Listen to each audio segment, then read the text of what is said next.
Yahoo! Yahoo! Oh wait, I need to turn something off. Ta-dang! I don't know why that's on. Welcome back, Breasty. Hi, Xue. Oh wait, let me... There we go. That's better, right?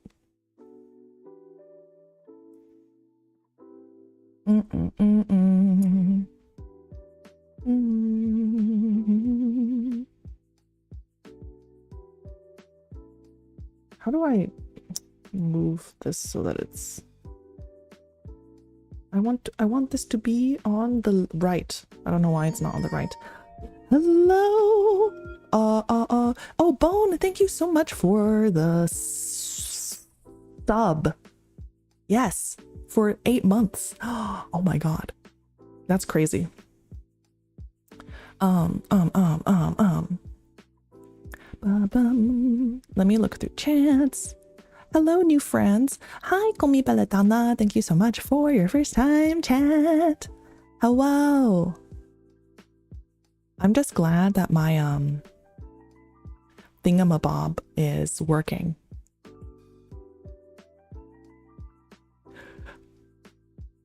Okay, well, Sakubot has decided to hijack my stream. That's fine. That's great. Good morning, Vellichor. Good morning, chat. Hi, Calcium. Why did you start when I was in the toilet? Because I am that kind of person. Bonehead has been watching for 100 consecutive streams. Holy crap.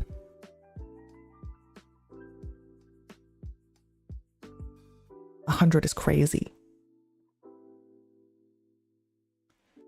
I have the stupidest gripe. What is your stupidest gripe?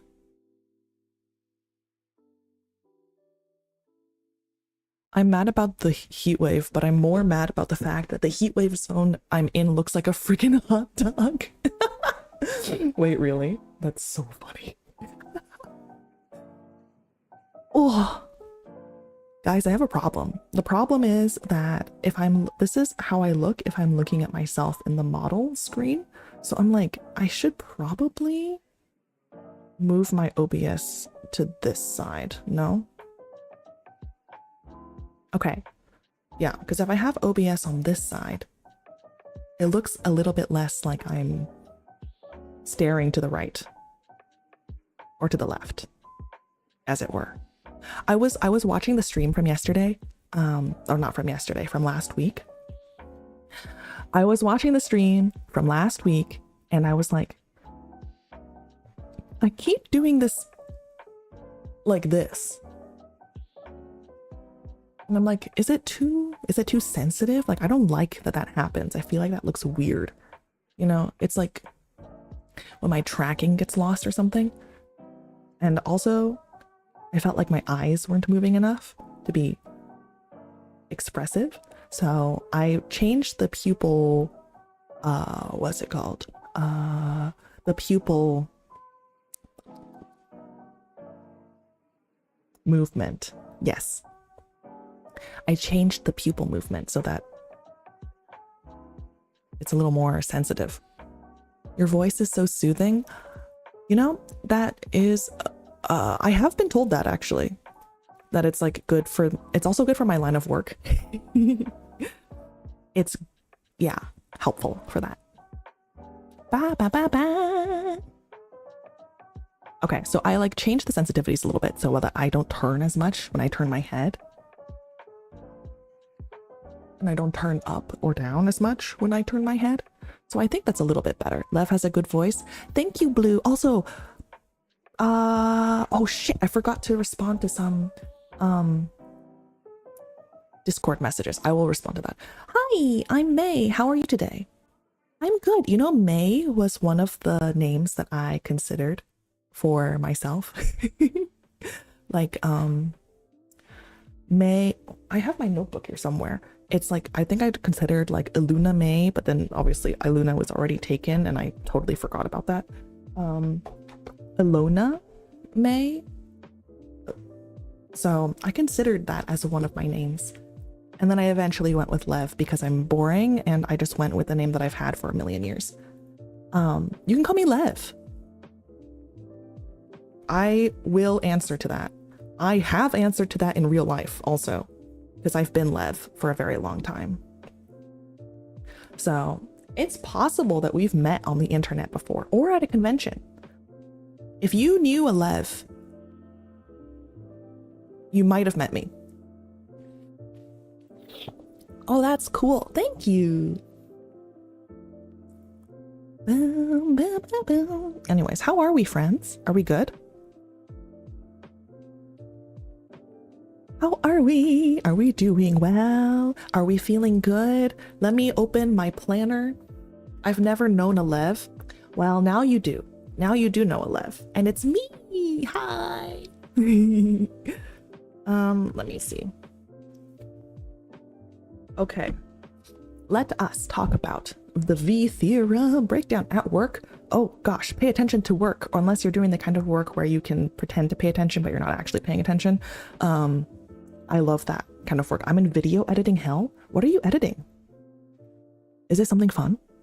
Or is it, or I guess you said you're in hell, so like, maybe it's not fun.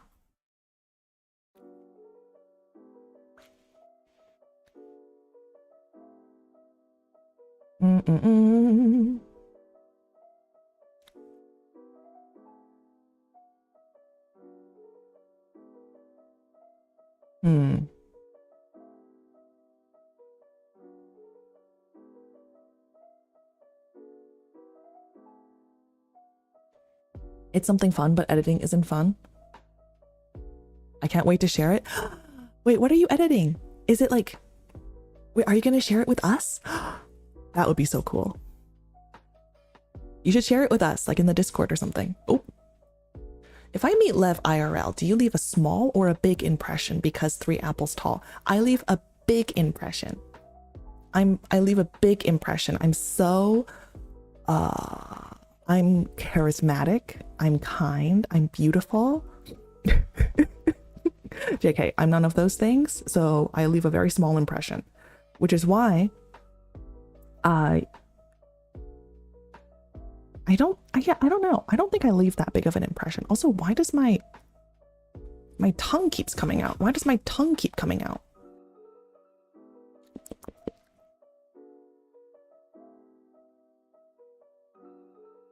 Maybe I need to make this more, like, less sensitive.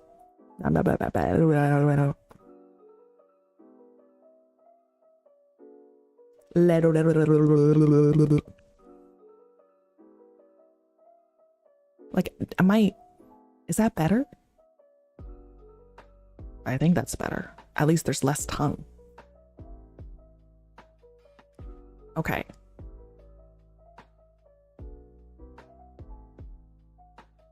Like, I'm trying to figure out how to make this less, like how to make the mouth movements sync up better. I don't know if they're syncing up better. I honestly can't tell. Like, maybe it's a little bit better like this. Maybe. It's kind of hard to tell. Well, at least that works. Yeah. Okay. If I'm like, I know this is random, but I just found out after having a suspicion that my shirt has many tiny arrow ace flags on it. Not even on purpose though. Like the flags weren't put there on purpose by the person who made the shirt, or you didn't buy it on purpose. Both are interesting. I don't know how you would accidentally put the arrow ace flag on a shirt though. So probably it's the other one. Shh, they won't know. Blep, blep, bleh. Hapii Wrath. Wait, Wrath?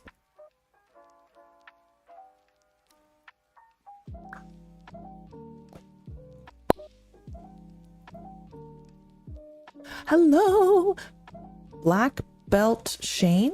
Shane Walker, hi. You know, I'm really glad that I finally got that plugin for my comment manager that shows me the username on YouTube and not the like at username, because no one goes by that, you know? The shirt doesn't purposefully have the flag, it's just colors of the flag in the order of the flag. I don't think it's on purpose. It's a Hello Kitty shirt. Oh, naruhodo ne. I mean, that happens all the time, right? Like some colors just look nice together, so you accidentally get the bisexual flag. Or not accidentally, in my case. Pride month over, wrath time now. No, Pride month's not over for me. Pride month is never over. Every month is Pride month, the same way that every month is Lev month. Yeah, I'm not changing my profile picture.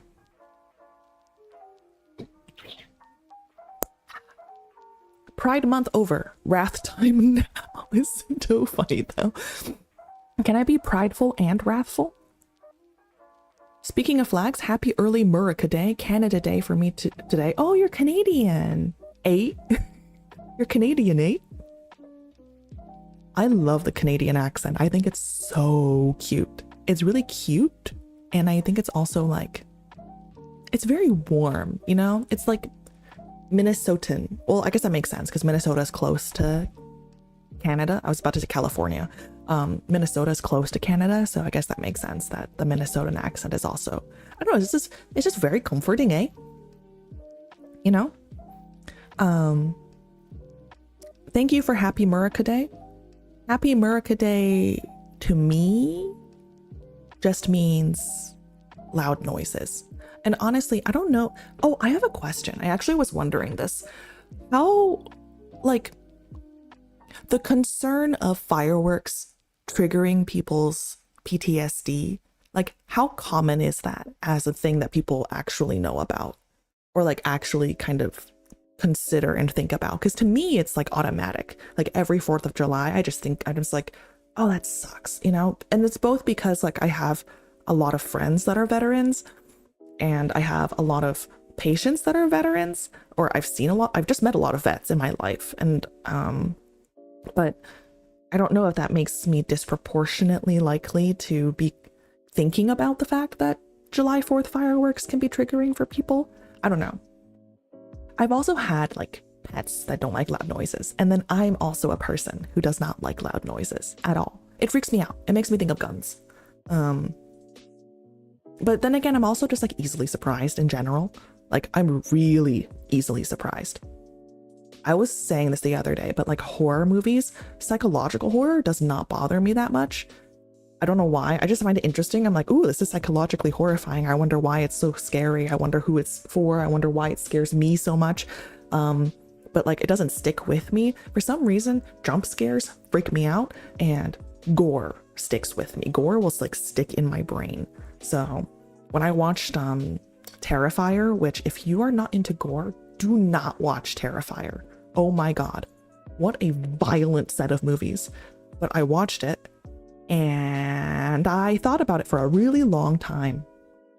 Yes, you have a really cool model. Shane, thank you. Thank you, thank you, thank you. Let me give some credits. The model design, the design of the character rather, is from Hiemsmoon, Hiemsmoon, and refined by Clef, CLEF on VGen. The model is by Shibuya, also known as Ranfa_01, and then the rigging is by CloudyFair999 on VGen.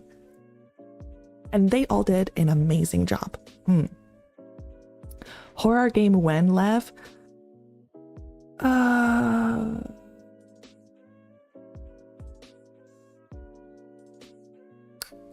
Well, moving on.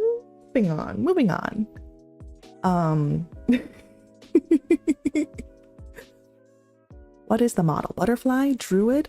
Well, honestly, the model is just like a combination of things that I think are pretty. But technically I'm a Tiiruki.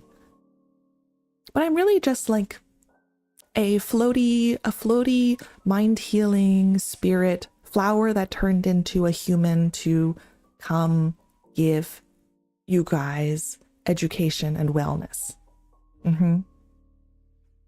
Nice presentation the other day, by the way. Has anything changed since joining the group? Not really. I mean, I'm still me. I just have new friends. And oh my gosh, I love making friends with other people who have similar interests and are similarly nerdy to me. Like we had a whole conversation the other day about like the nature of fandom and stuff. I find fandom really interesting, like sociologically and stuff. Oh, so cool.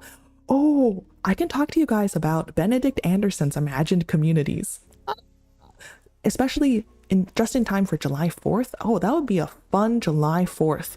I don't know that I would stream on July 4th, but that would be a fun like America thing to be like, let's talk about a theory of how we conceptualize ourselves as a nation and why we conceptualize ourselves that way and how that applies to other communities like internet communities, which I think are arguably more powerful these days than any sense of nationality. Are? Thank you so much for the follow, May. You did say you'll play a horror game when you reach 1,000 followers. What?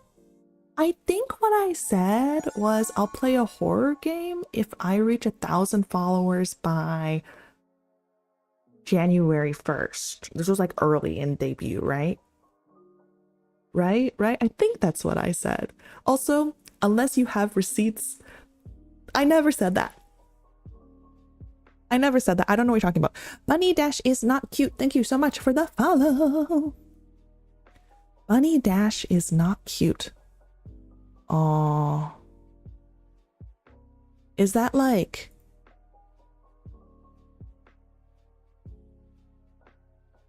Bunny Dash is not cute. Bunny Dash is not cute. Who's Bunny Dash? Appears from a hole. Hello. Are you a meerkat? Just like, ba-dum. Just pops up out of nowhere. Hello. Hi. Hi. Kimi,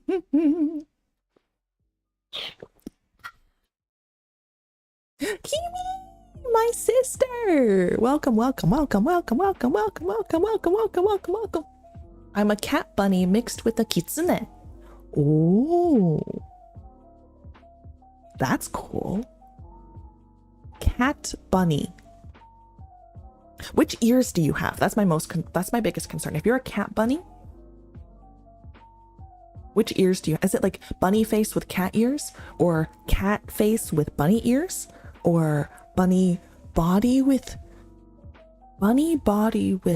cat face and bunny ears, or cat body with bunny face and bunny? Either way. Oh yes, hydration reminder. Give me your cables. Bro, girl, I take them. I don't want them. Brain isn't working now. What's going on? Bunny Dash is not cute says that they are a bunny cat kitsune. So I was trying to figure out like how that works. Right? Because like if you're a hybrid, presumably you have like one set of ears, right? If you're like a bunny cat, you'd have either bunny ears or cat ears. I feel like that's the case, no? Cat face with bunny ears and kitsune tail. Tail or tails? Because kitsunes can have multiple tails, no? Oh my god, guys, my like, oh, I almost like closed everything. Guy, I need to take my hand off of the mouse. I need to take my hand off of the mouse. My hands are on my head. I cannot put my hands on the mouse because I'm doing that thing. So like, because I've always had really low power computers, sorry,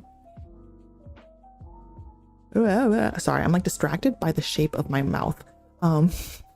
Because I've always had like not super powerful computers, I just reflexively close everything as soon as I'm done with them. So I was like I was done messing with some settings I was messing with on VTube Studio and I almost closed it. Oh my god, okay. But the mouse is so clicky, you want to click the mouse. Okay, well, I can do that. Can you hear that?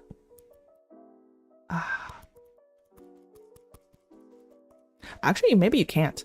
My noise cancellation is so good. Have you played Dead by Daylight? Shane, I have not played Dead by Daylight.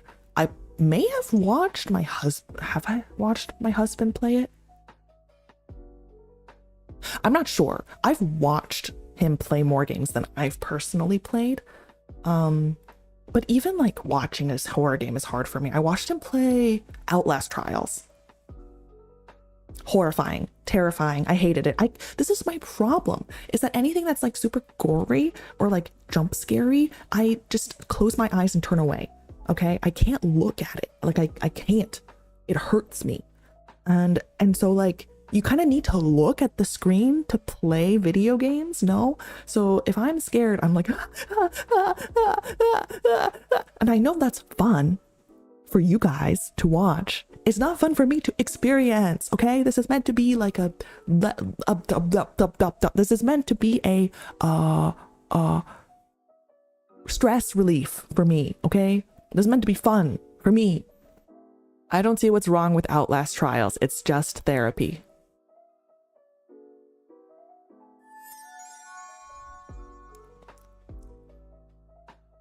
Dog, I cannot watch it too. I can't even mine in Minecraft without 100 torches in my vicinity. Yes! Oh my god, I played Minecraft for the first time like last year. What was it?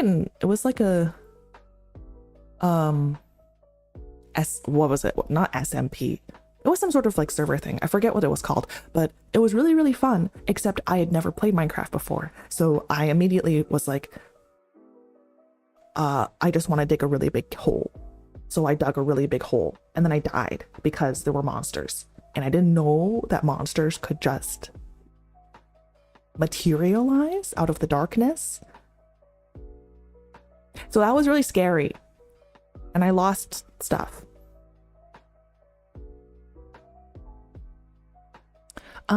Reaper Killer 97, thank you so much for the follow.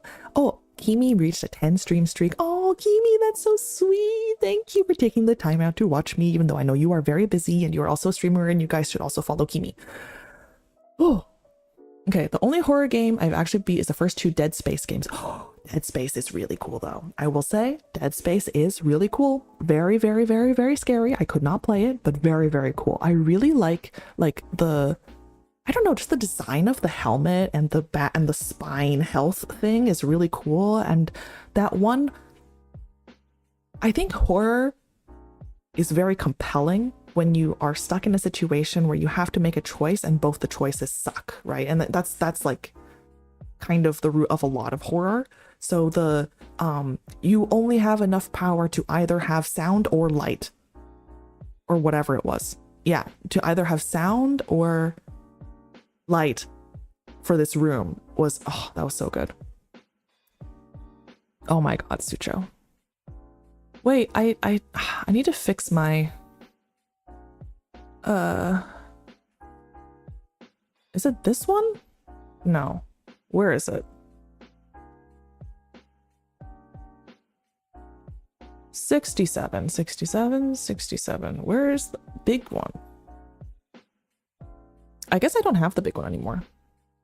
Okay.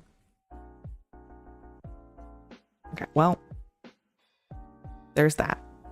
That's for you. Bum,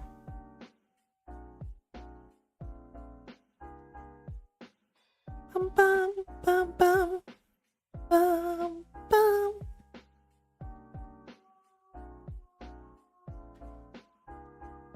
Wait, let me use 67, 67, 67, 67, 67, 67, 67, 67. Thank you for the hydration redeem. I am now being sprayed in the face. You're cheering another thanks and now again. Okay, I'll turn it on again once this turns off. Jesus. 167. Guys, you guys need to stop. Oh my god. This is beautiful. I think we have different definitions of what counts as beautiful, guys. Okay. I will toggle it again just for you.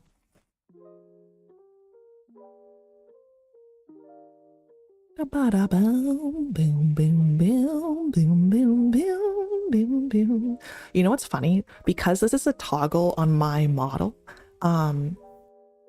in the collab, I think I inflicted this on everyone else, even though it's only for my model.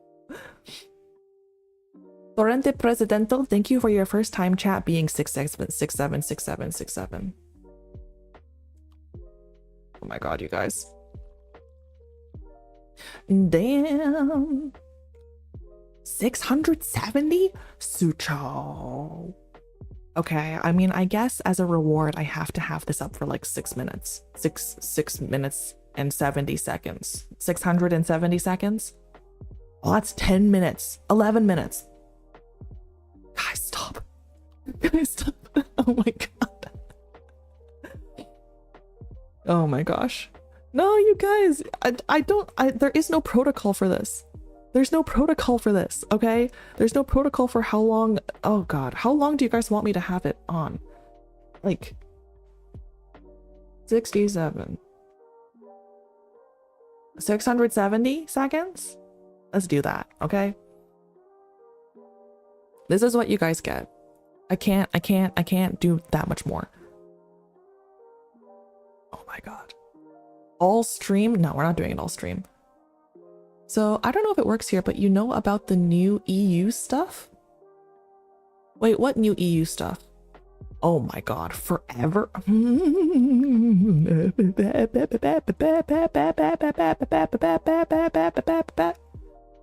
6 days and 7 nights? No, you don't get to say that. No. There's a limit, okay? And we've reached the limit. We've reached the limit. We've reached my limit, okay? Oh my gosh, oh my gosh, oh my gosh, oh my gosh, oh my gosh, oh my gosh. Beam, thank you so much for the 5 gifted. Thank you so much for the 5 gifted. Aw, thank you so much. That is so sweet. Lev saying this as if it's a punishment. It's a punishment for me, okay? It's a punishment for me. Limits are meant to be broken. My god. Thank you so much for the gifted. And if you got a gifted, say thank you. Or what is it that people say? Gifted pog. Wee wee wee. Or that. Say wee wee wee wee. Wee wee wee.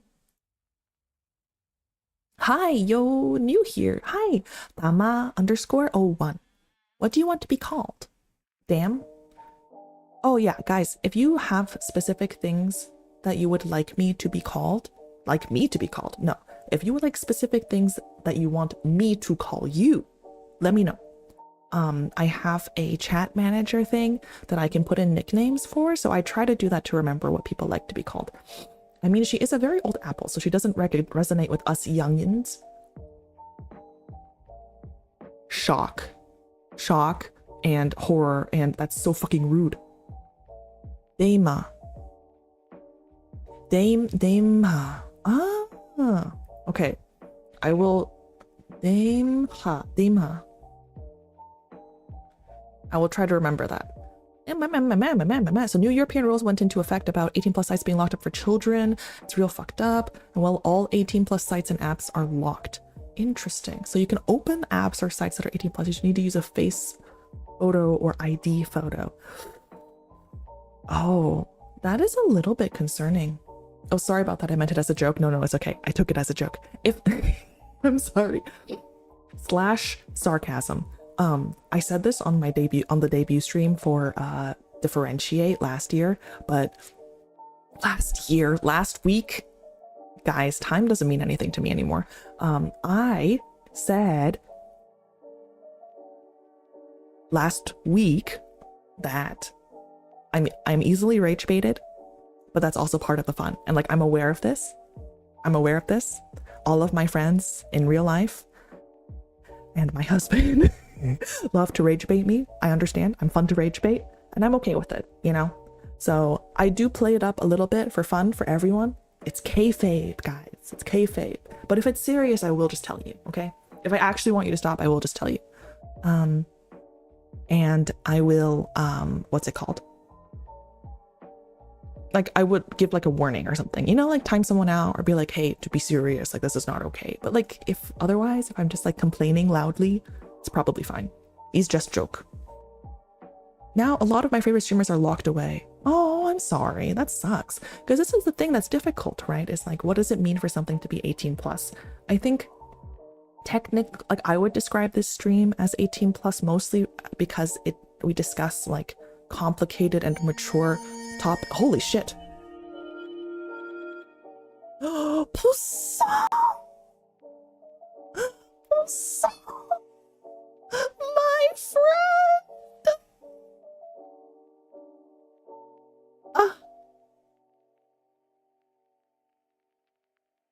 Thank you so much for the subs. Thank you so much for the gifted.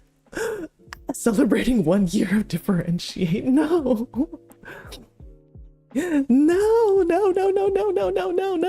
not 1 year. Don't, do your genmates acknowledge the tribal chief? I don't know. Do my genmates watch wrestling? Absolute cinema, Colgate. Have a wonderful stream, everyone. Oh, thank you. Thanks, Beam, and thank you for the gifted before you head out. Have fun at work. Reaction was actually so genuine, dog. I'm sorry, I'm sorry. I just randomly got too serious, okay? I randomly got too serious. King Switch is back. Yes, I do watch wrestling. Okay, so do you acknowledge the tribal chief? Do you? Or who's your favorite wrestler? Or how did you get into wrestling? Because I got into wrestling because of Super Eye Patch Wolf. Oh, his video is so good. I do. Ah, yes. I have no idea Miss Lev knows this, but you don't have a Twitch link in the YouTube bio. Oh shit. Good point. Wait, in my YouTube bio, in like the description of the YouTube video, or fave wrestler is Moxley? Oh god, I'm a fake wrestling fan. I don't know who that is. Moxley. See, I'm fake and I only know like the people that I watch often.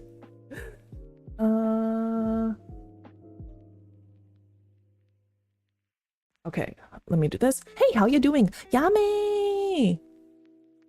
Thank you so much for the first time chat. Hello, hello. We are currently in 6-7 Hell. I was about to explain differentiate and what that even is. Of the current stream video, I used to watch you talk right now. Oh, okay. Let me see. Ugh, I need like a second mouse for my second computer situation. Where is this? I need to go live, manage stream. How do I edit this? No, stream settings and edit.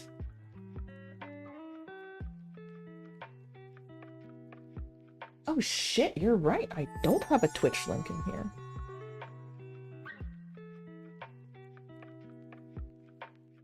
What happened? Oh, the Yummy! Thank you so much for the follow! Oh no, my finger slipped. Oops. Your finger slipped and you followed me? You followed me on accident? Wow, that's almost insulting. But I will take it. That's almost insulting, but I'll take it. I'll accept it in the spirit that it was meant to be given, which is as a compliment, I'm assuming. Which, oh god, okay. I'm being whacked into doing a barrel roll. Beautiful, thank you so much. Okay. Oh gosh. Rani Pecora. Pecora? Oh, wait. Like Pecora, like the other VTuber Pecora? Are you a VTuber? Oh brother, I am blind. It's literally in the logo all the way down. I'm sorry. What's up with the 6-7s? It's a bit redeem thing. Pekorova, and yes. Oh, Pekorova. Okay, yes. Signing bonus to VTheorem. Oh, thank you so much. Thank you so much. The 6-7s are a redeem thing. If you redeem 67 bits, 67 bits, 670 bits, whatever, the 6-7s will go up for that number of seconds. So, wow, a level 5 hype train? Holy crap. See, I'm never totally sure what a hype train even does. Like, it says it unlocks an emote, but like, what does that mean? Ain't no way I got 300 brain cells. Yes. Unfortunately, the brain cells are pictured as eggs. I need to fix that. Maybe I should just call them eggs. I got kitten bee. Does that mean that like you guys get emotes to use in other situations, or like it unlocks an emote for my channel? Like, I don't totally get it, but thank you. Can you tell that I'm a very boring like stream watcher? Like, I watch a lot of streams. I just use text. Like, I watch a lot of streams. And I just use, I don't use emotes. I don't even use my own emotes half the time, which is a problem. It's hype train exclusive emotes. Oh, I see. You join the hype train to get an emote. Ah, I see. Yo, tree sentinels. Like an ent? Are you an ent? Like in Lord of the Rings? Tree sentinels, thank you for your first time chat. And all you gotta do is sub, gift, or give bits. I guess you could like give 1 bit to contribute to hype trains. That's a little bit like, would that be cheating? I mean, I guess all you're getting is like free internet points and like internet stuff. So.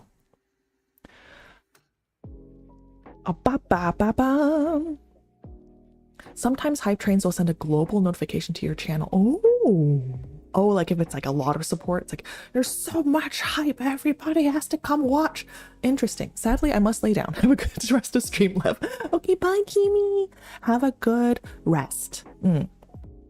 Have a good rest. Let me fix my... The tongue thing is still doing a thing. Never used Twitch before, mostly because of money, and it's kind of nice. Yeah, no, I like Twitch. You mean as like a viewer or as a streamer? Both I actually enjoy more than I thought I would.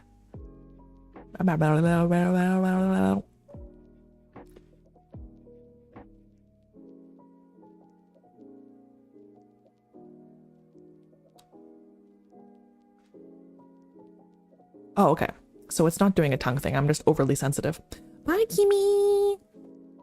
Let me just see if I missed any YouTube comments. I don't think I did, but I just should probably check.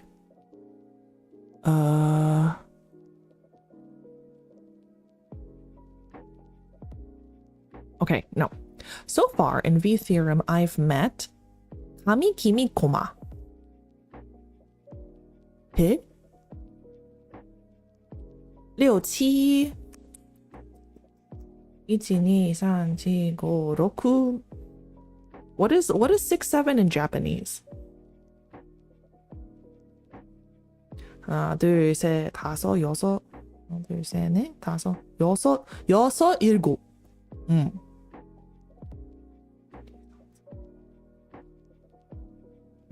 67? 67? 67? roku, 7. roku, 7? roku, 7. I think. Okay. 6, 7, 6, 7. 6, 7.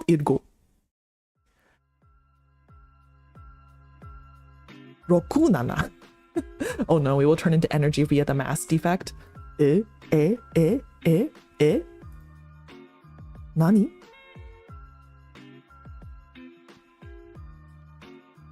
Wait, tree sentinels. You still haven't answered my question. Are you an ent? Those are the only tree sentinels I know. Like an ent, an ent. 1, 2, 3, 4, 5, 6, 7, 8, 9, 10. See, I knew these things once. A long time ago. 1, 2, 3, 4, 5, 6, 7, 8, 9, 10. Like I learned French and Japanese and what was the third one? And Spanish in kindergarten. Because I went to like a weird immersion school type situation. My school situation is weird. Dryad? First time I saw Lev, I thought she was a kind of dryad.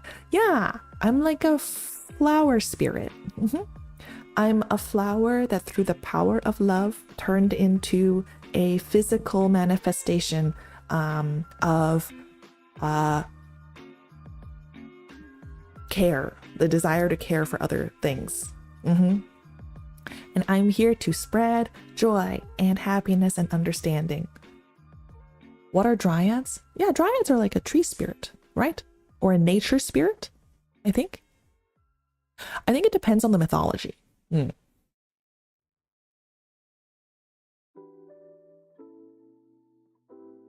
Oh, I have a list of things. I have a list of things I wanted to talk about, and I have not gone through any of them because you guys are freaking distracting. You guys are so distracting, okay? Stop being distracting. So they're specifically tied to the tree they're born out of. Yeah. That's why it's a whole thing. If you cut down the tree and you can trap them in the tree. I don't know. It's like a Greek thing, I think. There's a lot of Greek mythology about dryads. Don't trap me in this tree, please.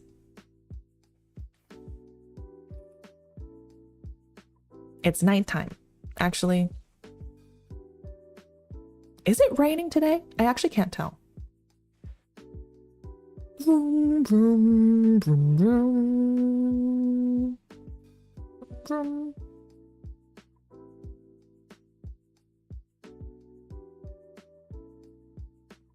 I like the rain. Can we talk about how gorgeous your model is? Thank you. Thank you. Wait, let me zoom myself out for you to see.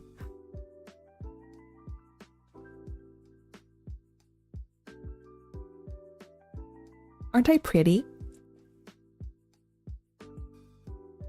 Isn't it a pretty model? Okay, sorry. Don't mind the extra. I'm just this tall. I'm so, look, I'm tall. I keep freaking telling you guys that I'm tall. Look at how tall I am. See? Look, you can look at the legs, like definitely tall. Okay, so, you know, that's what I keep trying to tell you guys. 3 apples tall, by the way. I'm not 3 apples tall, at least not in this form. If I'm a chibi, then maybe I'm 3 apples tall. But I'm not a chibi. Hey, no care about the outside, it's the inside that matters. Why are you Bone? Come on. IDK Lev. You're pretty short. Okay, I'm not short. You guys have never seen me in real life. I'm so tall. You see my ears twitching? They're twitching out of irritation. Okay, I need to do a VTheorem breakdown.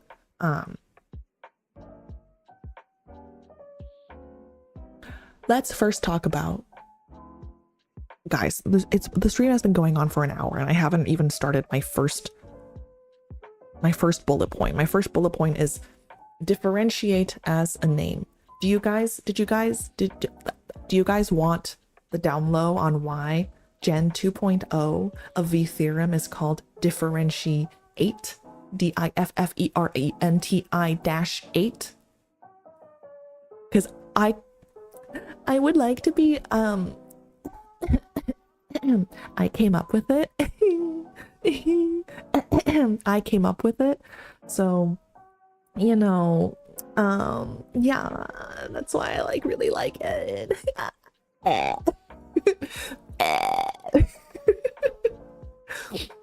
Poussin's idea? No, it was my idea. Sorry. Although they definitely helped. Hi, Aleph Mew. Lev is very cheeky about these. I'm just like a very cheeky person. Wait, I love that I can stick out my tongue because it lets me do like the fuckboy thing. Hey girl. My god. Hey girl. Wow, I'm cringing at myself. Anyways, differentiate. So basically the goal was we wanted a name that could do a couple different things. We wanted it to represent like VTheorem as a whole, but then also our generation, right? So we're a psychiatrist and a mathematician and a biologist, right? And the biologist specializes in like reproduction and stuff like that. So I was thinking like, what is a concept that exists in all three of our fields? That's like a word, that's an interesting word. And so what I came up with is like differentials or differentiation, right? Because in math, obviously differentials are a thing, like the differential equation. And in biology, differentiation of cells is one of the first things that happens after like in reproduction, like after like egg fertilization, then the cells start to differentiate. Well, not different. They start to proliferate and differentiate. And then for medicine, we have this idea of like the differential diagnosis. And so something doctors will often ask each other is like, what is your differential? And what that means is like, what is your ranked list of things that are possible reasons for why this person is presenting in this way, right? Because like, for example, someone shows up with fever, it could be a million different things, right? And so you ask a bunch of questions and you do all your tests to try to narrow down what you think it is. But oftentimes we don't actually know. So you have a differential diagnosis, right? My differential diagnosis is that most likely it's this because of this reason, but also we can't rule out this because of this reason. And unlikely but possible and dangerous, therefore we should consider it, is this, you know? That's like a differential diagnosis. So we all have differentials in our field. So I was like, okay, differentiate. And then here's the other thought is that with our gen, now we have 8 people in VTheorem, which hence differentiate. And also 2 cubed is 8, which is fun because we are generation 2.0, but we are also the 3rd generation. So we are gen 2.0, the 3rd generation. 2 cubed is 8. There's 8 members of VTheorem, and we all talk about differentiation and stuff. And then it also like is fun because we're all in different fields, and the whole idea of VTheorem is to bring different like science communicators together. So I just think it's cool. I think it's a great name. I think it's super cute. But when I say I like powers of 2, I get ridiculed. Wait, why would you get ridiculed for that? Powers of 2 are cool. Math is cool. I'm bad at it. Cars to Mars. Hi! Wait. Like, I know I've said this before last time you were in my chat, but Cars, I'm a big fan. I'm a big fan. Muse at you. Jen levitate. Oh, levitate. Aleph Mew says math isn't cool. Sounds fake, but okay. Girl, no. But I am. Has the jail a chatter thing ever actually worked? Maybe I need to redo the weights of that redeem. Do we run Aleph out of town with pitchforks? No. We run Aleph out of town with math concepts. we're equals, please. No, we can be equals and I can also be a fan. Cars to Mars is awesome. Not since you've implemented it. No, it's funnier this way. It's definitely possible because I've tested it. It's definitely possible. I just don't know if the probabilities are like that I put into the system are a bit off. This is what I'm going to ask Poussin to help me with. I'm like, hey, can you look at this? What do they mean by weight? And how do I make it like rare, but not too rare, you know? You may not believe me, but I actually do like math. Shock and awe. How could that be possible? I love your voice and your streams are soothing. Thank you. Thank you. I have been told I have a very nice, soothing voice. Holy crap. Outland Abyss. Wait. I know who you are. Thank you for the follow. Thank you for the follow. I know who you are.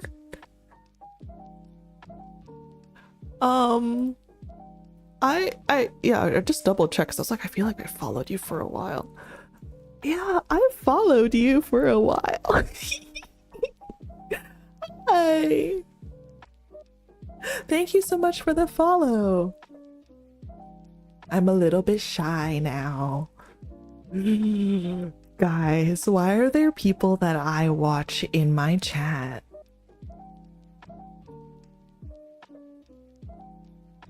Why are there people that I watch in my chat, guys?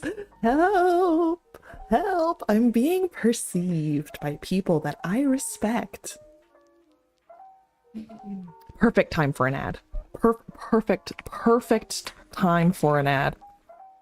Stop perceiving me.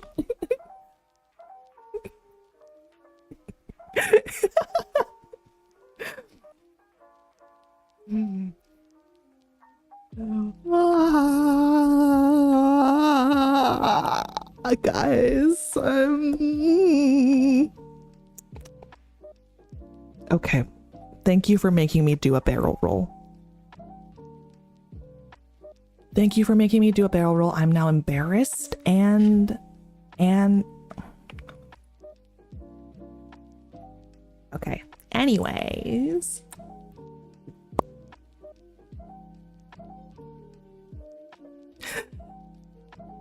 Guys, what do I do? I'm shy. I don't know how to interact with people, okay? This is the problem. See? Thank you for the head pats. I don't know how to interact with people. Help. Help. JJY is JJ too short 1. Thank you for the follow. Imagine you follow someone, Leah's underscore Aiden, and they immediately go, what? Oh no, I know you. Well, that is what I just did. Sorry. Atlan, if you are, well, actually the ad is happening, so you probably can't hear this, but like, Atlan, metaphorically, I'm sorry for being this way. You're just, you know, on the down low. Hi. Jump scare. Yeah, I'm sorry, okay? But like, why is that a surprise? Why would that be a surprise? VTubers know each other, no? Right? VTubers know each other, especially like like people who are like bigger than me, you know, without context, of course. Oh my gosh. Well, okay, it would be weirder if you were like not a VTuber and you showed up and I was like, I know who you are. Wait. I know who you are. James. Jonathan. Jandrew. How many words that start with the letter J can you think of in a minute? Go. Job. Drawn, but like bathroom. Jover. That's not a word. Jogging. Like jog. Yes. Juice.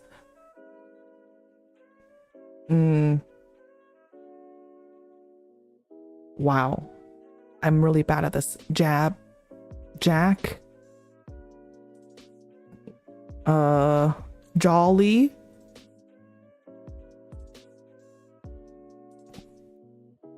June. Jab, jump, joke, July, join. Oh, these are good ones. I am back. Hello, friends. I amused myself by thinking how many words with the letter J can I think of in a minute. Not enough. Not that many. You know, as part of like a cognitive test, the Montreal Cognitive Assessment.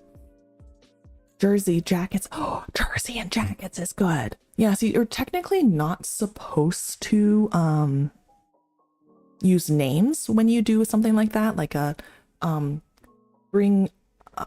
up with as many words as you can. Like names and proper nouns don't count. And of course, as soon as I think that, I go like Joseph, Joey, and I'm just like Dover. Not the Montreal thing. Yeah, the Montreal Cognitive Assessment.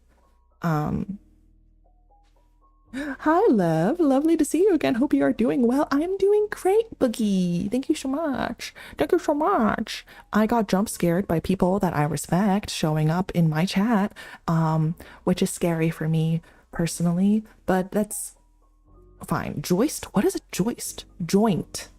Joist? Jamboree? Jamboree? Jamboree? Oh, cut me some slack. English is not my first language. Wait, it isn't? Okay, well then you're doing great. Let me once again double check my YouTube chat to make sure I'm not neglecting my YouTube friends. I don't think so. I don't even think anyone's over on YouTube. Joust. Oh, that's a good one. Yeah, joint. Have we done joy? I don't think we have. Yeah, also like extensions of the words you've already said don't count. So like if you did joy, you can't do joyful and joyfulness and joyfully, like those don't count. For the MOCA, yeah. The MOCA being the Montreal Cognitive Assessment. It's actually kind of like, so the thing with the MOCA, let me just talk about the MOCA real quick. The thing with the Montreal Cognitive Assessment is, first of all, you technically need to be trained to be able to administer it. Like there's a way that you're supposed to administer it. And there are guidelines on how you grade it, because you can be like nicer or less nice in terms of how you grade it, in terms of what counts, right? Because like, for example, one of the things is like draw a clock with all of the numbers and the hands pointed at 10 past 11 or whatever. And it's like, if the hands aren't perfect, or they're not perfectly pointed, or if the clock isn't perfectly round, or if the numbers aren't quite right, like you could give the people a little bit of leeway, but you're not supposed to. Like the Montreal Cognitive Assessment is not meant to be hard.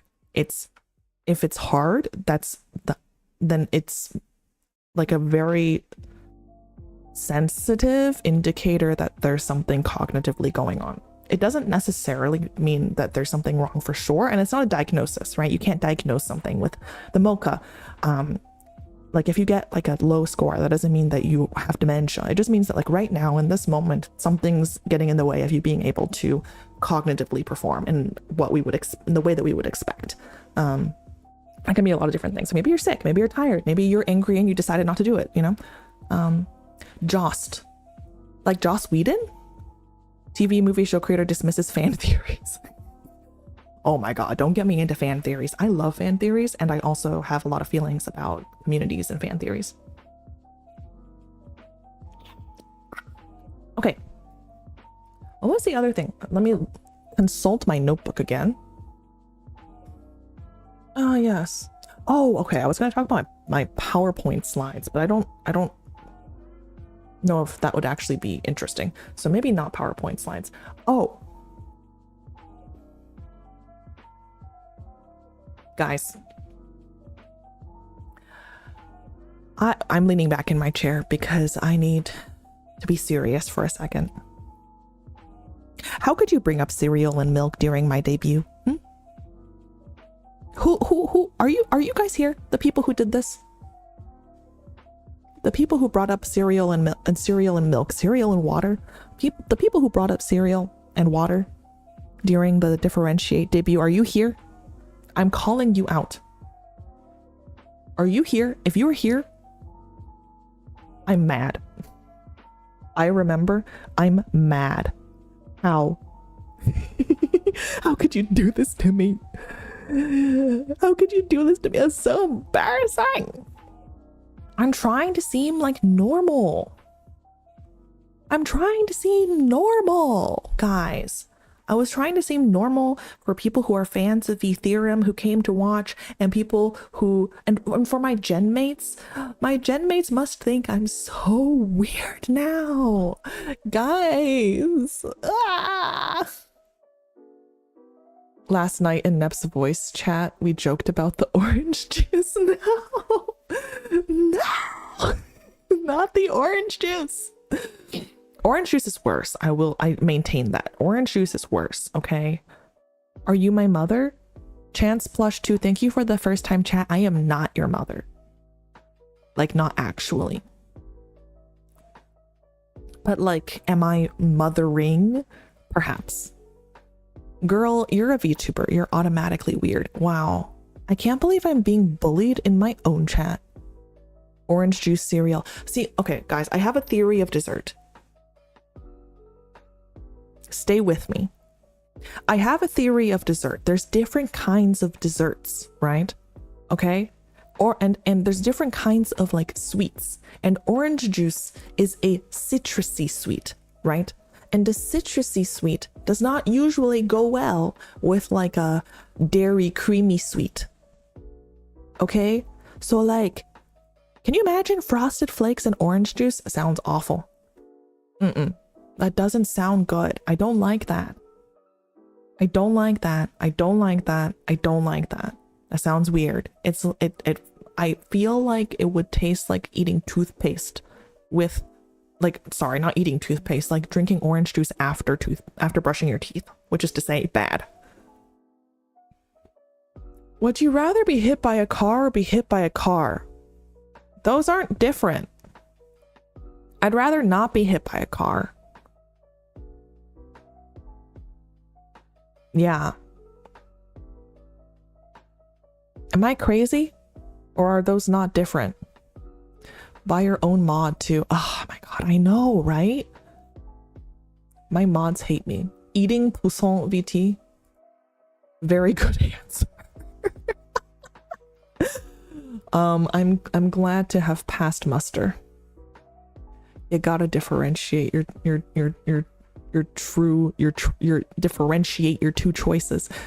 But yeah, no. I'm trying to come off as a very normal, very serious. I'm the oldest in my gen, okay? Like Dr. Echolas and Poussin are both younger than I am. They are both babies. They are both undifferentiated zygotes, okay? They're blastocytes, blastocysts, okay? They are babies, and I'm old, and I should be serious, okay? I should be like a guiding figure. I should be someone worthy of respect, okay? This water and cereal business is not that. Get hit by a car or get hit by a cat? Well, I get hit by a cat every day, so I guess that's fine. You know, I've already gotten hit by my cats today. Lebinyan and Bellinyan. They're very energetic.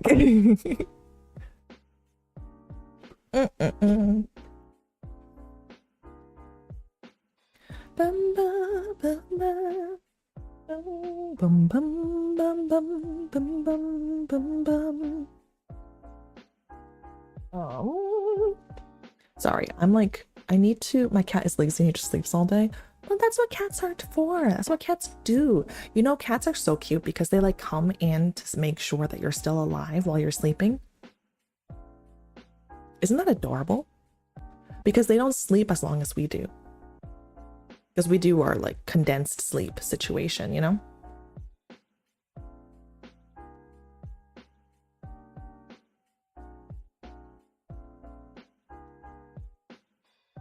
In the middle of the night, my cat dashes around my house. Yes, because cats are nocturnal. They got dejumis. So that's why I try to like play with my cats before I go to bed to like tire them out. One time Twin got stuck inside my tree. That's terrible. Poor baby. You know, cats are babies even when they're not babies anymore. Cats are babies forever. Even when they're like 10 years old and the doctor is like, they need geriatric labs. You're like, no, but they're still baby.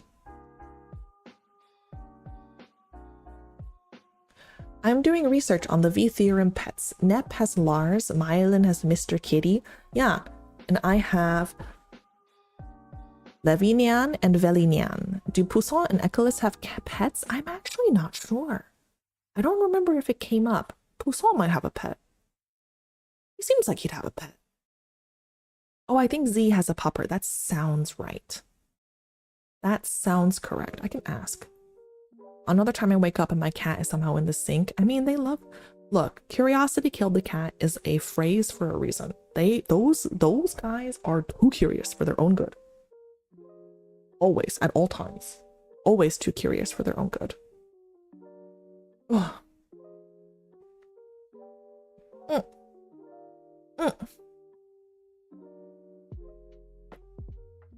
Ugh.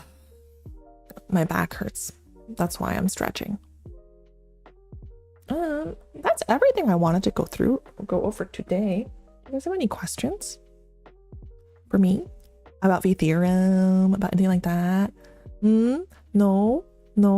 In that case, I'll just continue talking about whatever I want to talk about. So tomorrow I'm going to talk about anxiety. That's my goal. Tomorrow I want to talk about anxiety and a metaphor for anxiety that I use to both understand why something like exposure therapy works. Oh, Inka Sweetie, thank you so much for the follow.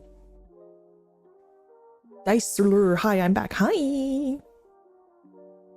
Oh, I can help with that, LMAO. Yeah, so like my layperson friendly explanation for anxiety as a pathological thing, right? Because anxiety is normal. We'll talk about that. We'll talk about the Dicer, thank you for the follow. We'll talk about the evolutionary basis for emotion, like the evolutionary theory of why we have emotions, and we will talk about anxiety and how that fits into it, where that goes wrong, how anxiety like makes itself worse over time, and who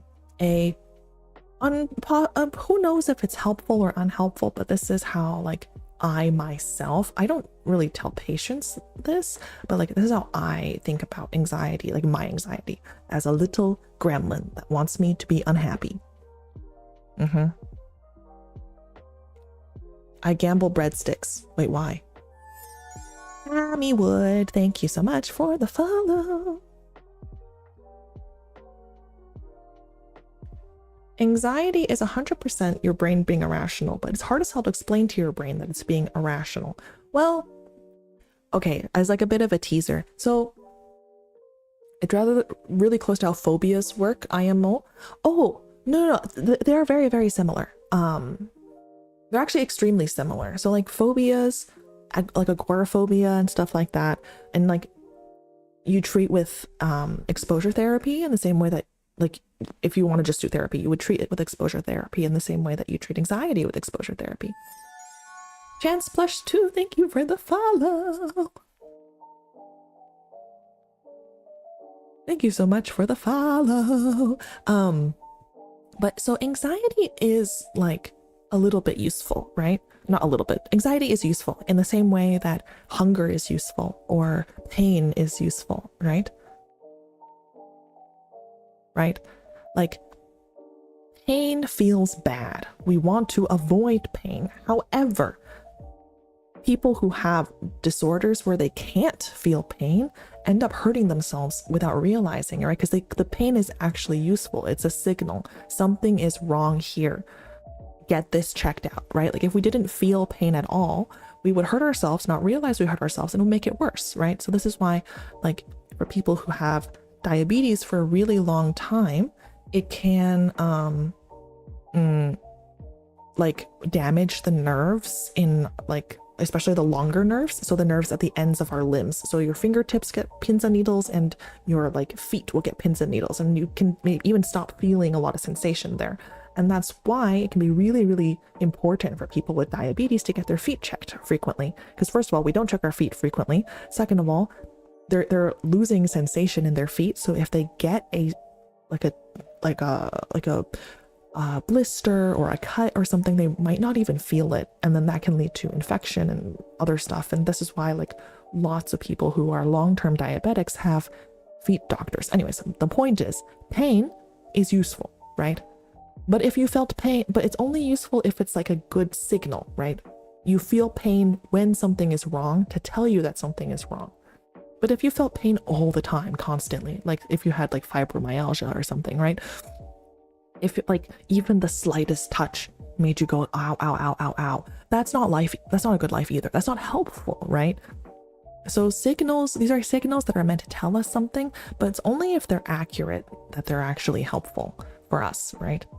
And so anxiety is a signal like pain and like hunger. It's meant to tell us that something is wrong, right?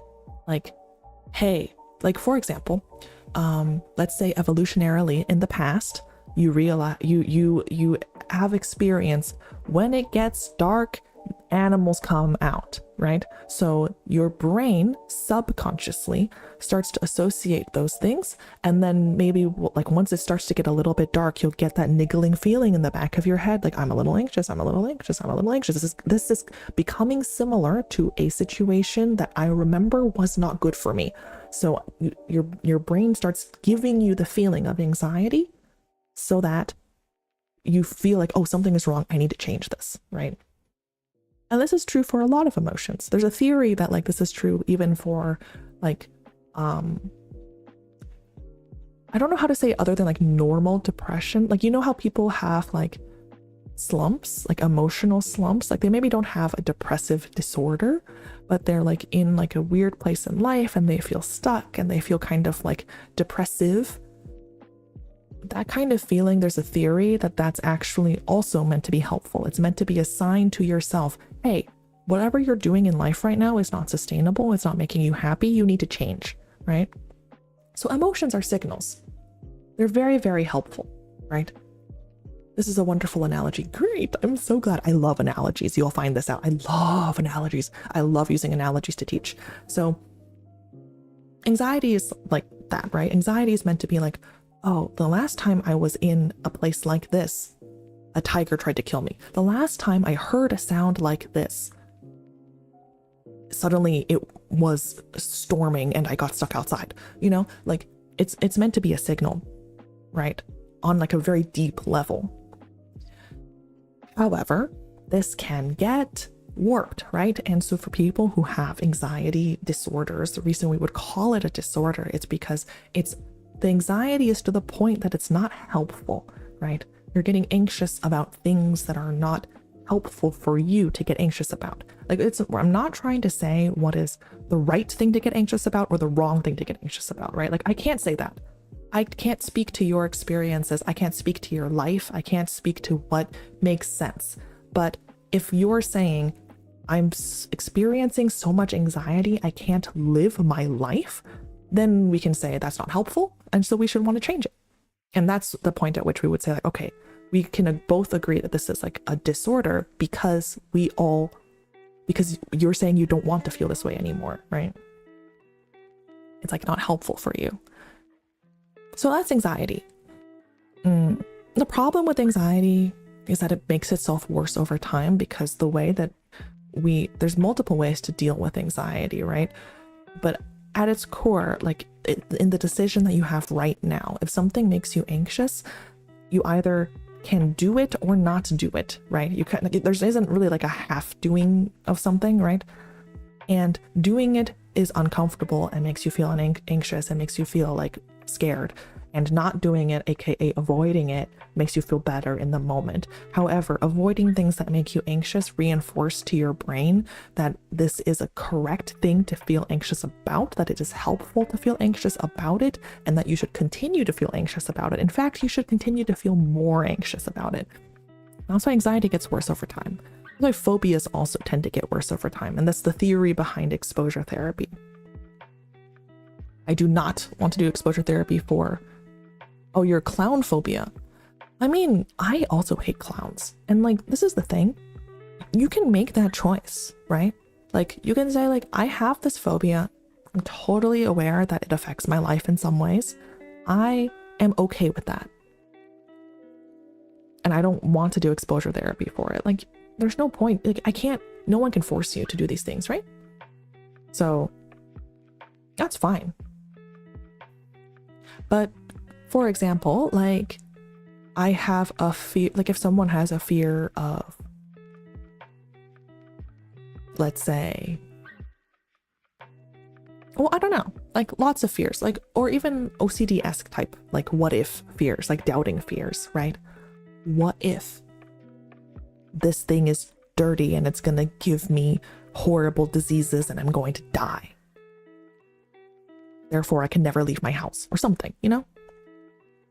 Like, that gets in the way of life. And this is the tricky thing with anxiety. This is what I think is so sad, and what makes it worth talking about is that anxiety tries to convince you that you don't want to do things that maybe you do actually want to do.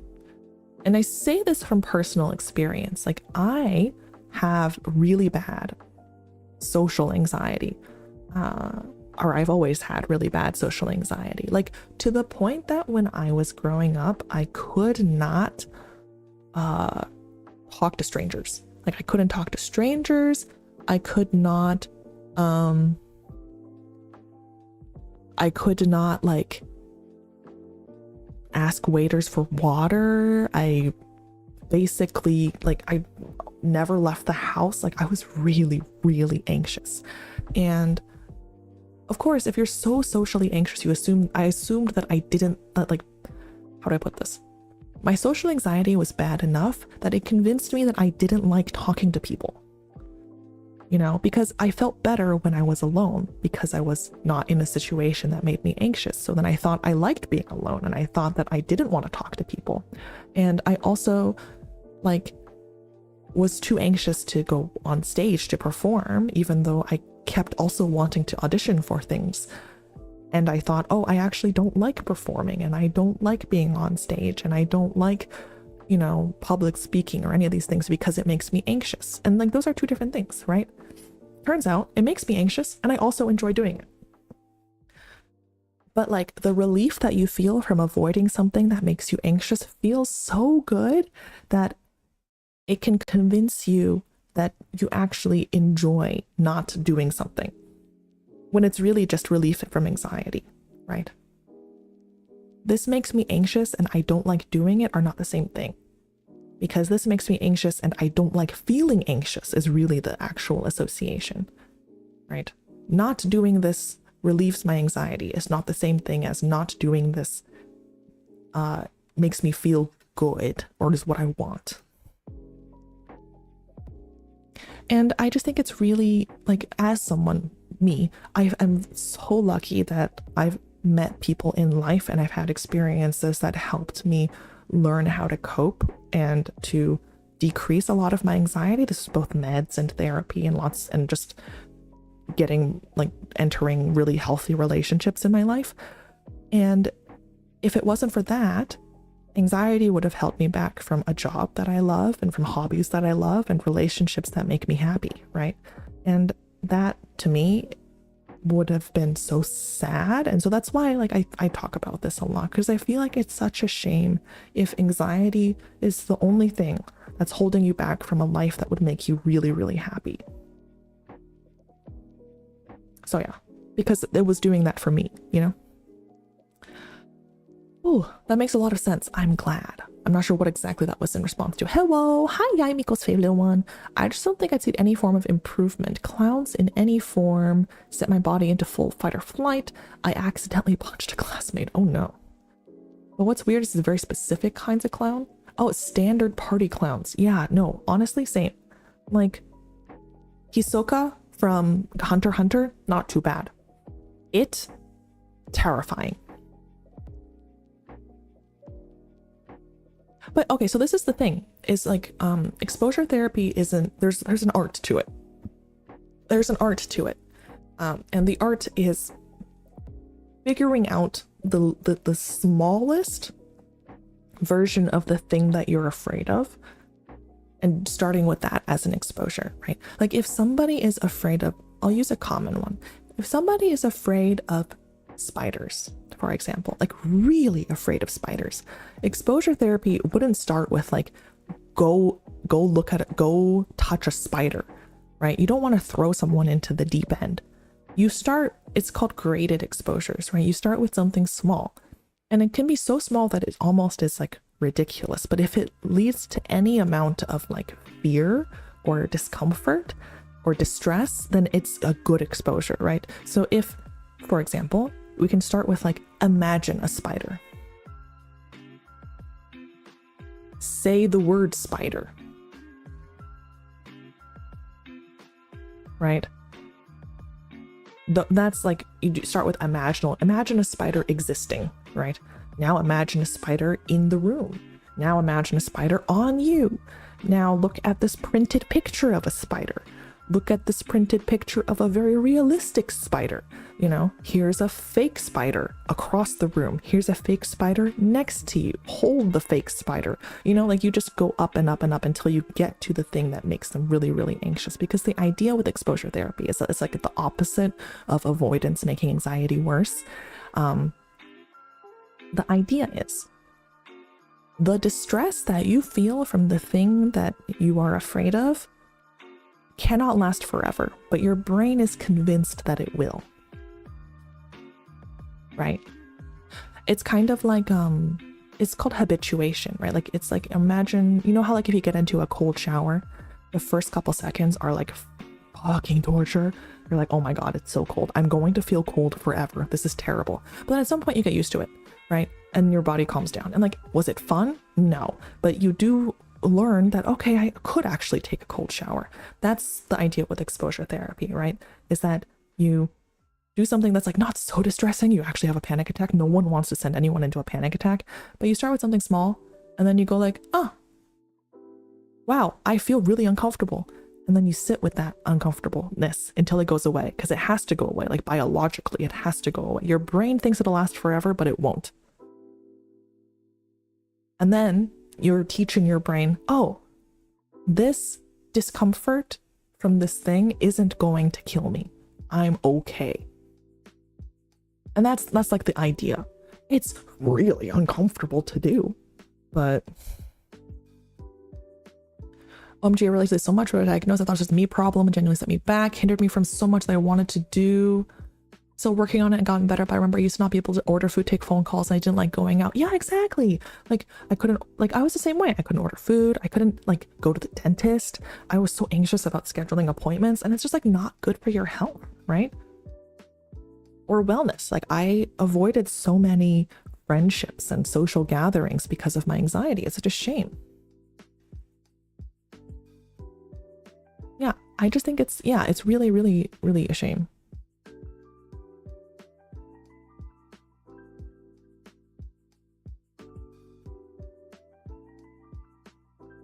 Yeah, there's lots of reasons for phobias to develop. And then, unfortunately, the way that we learn to tolerate phobias, which is to avoid them, actually makes them worse over time. That's not to say that like it's a bad thing to avoid them. It's totally reasonable, but it's also like, this is the trick with the human brain, you know? Hi, Mayaro. Thank you for your first time chat. Oh, Cal. Hi. You're good. Don't worry about it.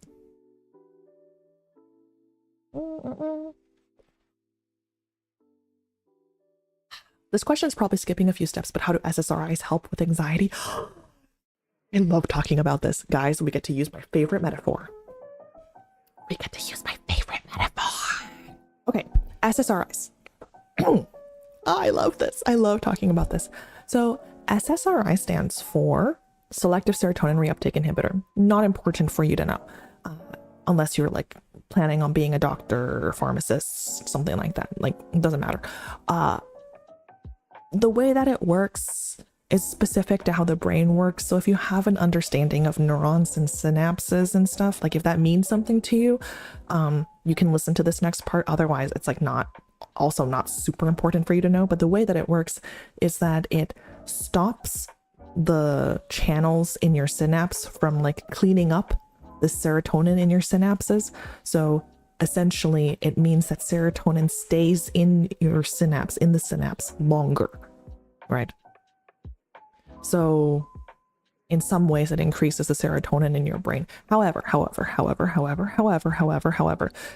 exists in a lot of places in your body. The increase in serotonin happens like immediately. So it's not just that you don't have enough serotonin. Like, it's not that simple. SSRIs do something else. That's just like over time, like there's something else that's happening downstream of this immediate effect. We don't necessarily know exactly what it is because the brain is super complicated, but it's not just serotonin more, therefore better. Okay, it's not like that. Because we know this for a couple reasons. One, SSRIs take a while to work, but the serotonin increases immediately, so that doesn't make any sense. And the other thing is that we have medications that are basically the same thing as serotonin, and they don't do the same thing as an SSRI. So it's not just that you don't have enough serotonin in your brain. It's a simple way of thinking about it, though. And it's a way of thinking about it that a lot of people can accept, and it feels logical, right? So a lot of people do understand depression and anxiety in this way as like not having enough serotonin, and I'm okay with that.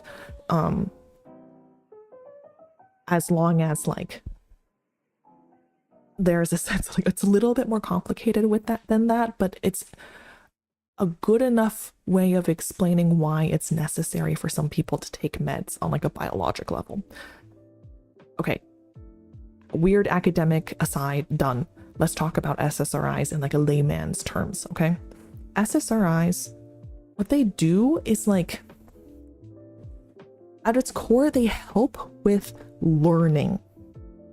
They make your brain more plastic or pliable, malleable, if that makes sense. So here's how I think about a lot of disorders that involve your like thoughts and assumptions about the world not being super helpful, right? So this includes like depression and anxiety. Let's talk specifically about depression and anxiety, right? In depression, for example, you tend to have a very negative filter on how you view the world and how you view yourself, right? In anxiety, it's honestly very similar, right? Depression is like worry about the past. Anxiety is worry about the future. Either way, it's too much worry, right? Like something happens and your brain goes to a place that is not helpful. Here's the thing with the brain though. Imagine your brain and like the possible thought process you could have as standing on a huge plain of grass, right? You're in a huge field of grass and you could walk in any direction, and the direction that you walk is like your thought process, right? So you could walk towards the sunny side of the field and have a very happy line of thought. Or you could walk to the dark side of the field and have a very dark line of thought. The thing is that the more you walk down a specific path, like in a field of grass, you wear down the grass and then you make an actual path, right? Like you've seen this. You've seen this before. They're called like desire paths, you know, like people who cut across the grass, right? People cut across the grass to get somewhere quicker, and enough people have done it that now there's like a whole new path through the grass because people have walked it so often that now there's no grass there. It's just a dirt path, right? Your brain is the same way. You walk the same thought process long enough, it wears a path in the ground. of your brain, right? And so then you become more and more likely to walk down that same path, right? And it becomes harder and harder to go off of that path, to go in a different direction. And over time, it can almost become impossible to go in a different direction, right? So I sort of imagine that like people who have really bad depression or anxiety, they're just both more likely to have thought processes that go in a direction that's not helpful, but then also they tend to wear that path deeper into the ground, right? So it's not just like a path, now it's like a ditch, or it's the Grand Canyon, right? So it's hard to get off of the path. And that's what SSRIs help with. They help you get off that path, that thought process, help you form new paths, right? So instead of like, I'm standing here and I have blinders on and I feel like I can only see this one path thought for my thought process, and it's a very negative, sad path. SSRIs help you take the blinders off and look around a little bit and think, oh, maybe there's another path that I could take. And then it helps you to take that path. And this is why two things are true. One, SSRIs are used in stroke rehabilitation because they help with learning, right? So they help with forming new neuronal pathways, such as recovery from stroke. And this is also, number two, why SSRIs help with the most if they're used in combination with therapy, because SSRIs make it more possible to learn new things, like to make new pathways, but it doesn't necessarily guarantee that you are going to like take those other paths that are more healthy for you, right? So having a therapist can help even more. They can help guide that process. Ooh, this is so cool. I didn't know this bit. Yeah. No, SSRIs are so interesting. This is fascinating stuff. Learning loss. Disclosure. I used to be depressed on fluoxetine in the past, but not anymore. Yeah.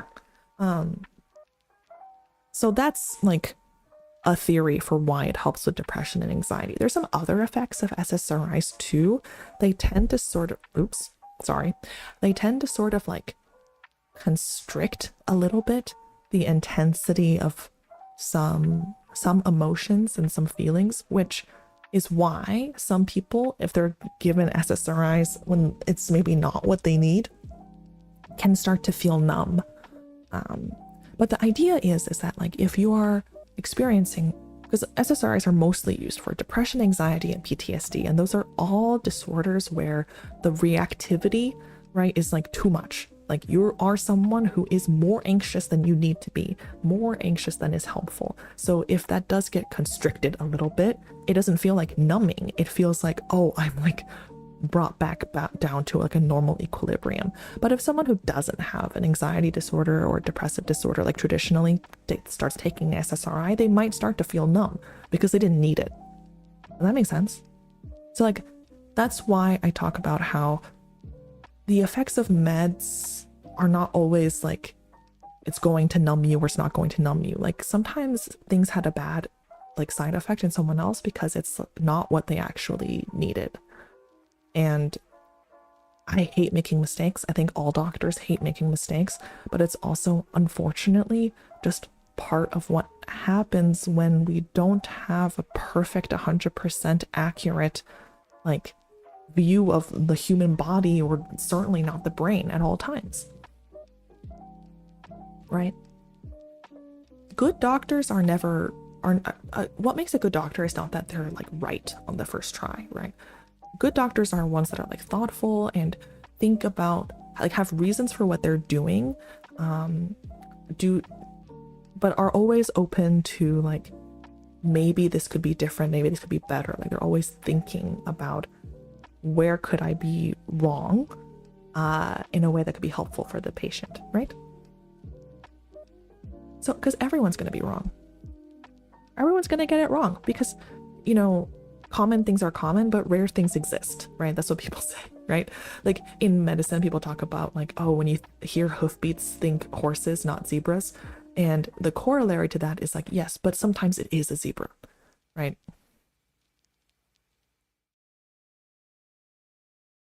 Oh, Penguin, I think you need to put like a number behind clip.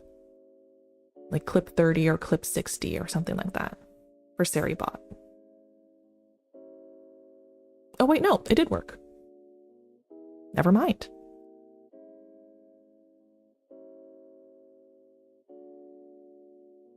I totally forgot what I was saying. I forgot what I was talking about.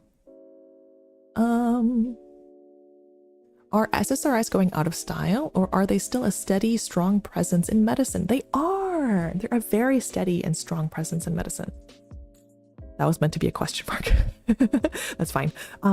Yes, no, SSRIs are still first line for depression, anxiety, and PTSD.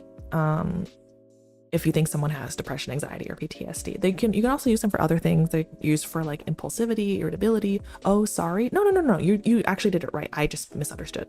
I don't actually remember all of Seribot's commands right now. So let's see. Didn't mean to interrupt you. Not sure if it captured everything you just said, but I thought it was clip worthy. Oh, no. That's totally fine. It's not an interruption at all.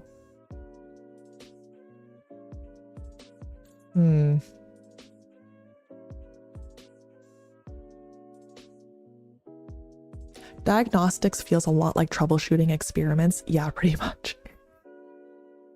I mean, because we don't... Like, why does someone experience depression is still kind of like an unknown thing. Oh, picking the right antidepressant feels like... Oh my gosh, yes. I can talk a little bit about picking antidepressants. But yeah, so SSRIs are what people tend to mean when we say antidepressant, although antidepressants encompasses a lot of different things. And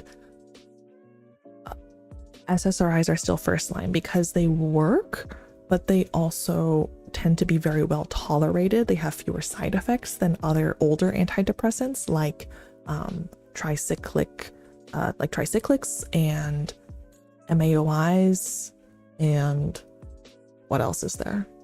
Those are the big ones, which we do still use because they can still be helpful, and there's some people who respond much better to those. And it's not that we didn't stop using older antidepressants and antipsychotics because they didn't work. It's mostly because of side effects. There are some arguments for, like, there are some situations where older meds actually work better because they're quote unquote stronger in some situations. I don't know. Was there an SNRI, or am I making that up? There are SNRIs, yes. So instead of just blocking serotonin reuptake, they also block norepinephrine, which is also known like adrenaline-ish reuptake. So as you can imagine, that has some like slightly different effects. And then bupropion, also known as Wellbutrin, is a DNRI, dopamine and norepinephrine reuptake inhibitor. Also not something that's useful for people to know usually, unless you're in medicine. But yeah, like, why would you choose one SSRI over another? Like, sertraline, which is Zoloft, fluoxetine, which is Prozac, escitalopram, which is Lexapro, or SNRIs, right? Like duloxetine, which is Cymbalta, or venlafaxine, which is Effexor. Like, all of these meds, there's not always a super strong reason why you would use one over the other. Some of them are more tested for OCD, so if you think they would work for OCD, you would give it for OCD. Some of them are more tested for like duloxetine has an indication for nerve pain, so if someone also has nerve pain, then you might also want to give them duloxetine.